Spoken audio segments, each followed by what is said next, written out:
প্রথম কবিতা লেখা থেকে আজ অবধি আমার কবিতার সর্বশ্রেষ্ঠ শ্রোতা আমার মা। আজ আইসিইউতে বন্দী আমার মা।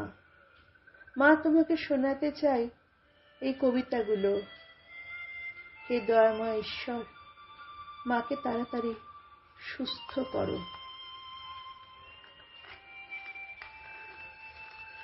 ছোটবেলা থেকে আমার কবিতা লেখার নেশা।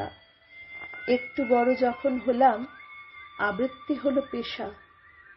পড়াশোনা শেষ হলো, আইনজীবী হলাম। কবিতা লেখা তারই মাঝে বেশ চালিয়ে গেলাম। বিয়ের বয়স 16 বছর, মধ্যবিত্ত সংসার, সবার মাঝে ধুলোয় মোড়া খাতাগুলো কবিতার। লেখার জন্য পেন ধরলাম, ধপধপে সাদা কাগজে। মনের মধ্যে হাজার শব্দ কিলবিল করে মগজে। ডায়েরি লেখা শুরু হলো, বিশেষ বিশেষ দিন, সন, তারিখ, বছর, সময়, লেখা অন্তহীন। কবিতা আসতো মাঝে মধ্যে, টুকটাক লেখালেখি। ছেলেও তখন কবিতা লিখছে আমার দেখা দেখি।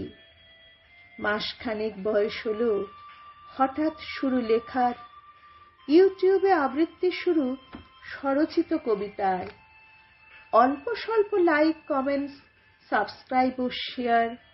অনুপ্রেরণা, ভালো লাগায় কলম ধরলাম লেখার।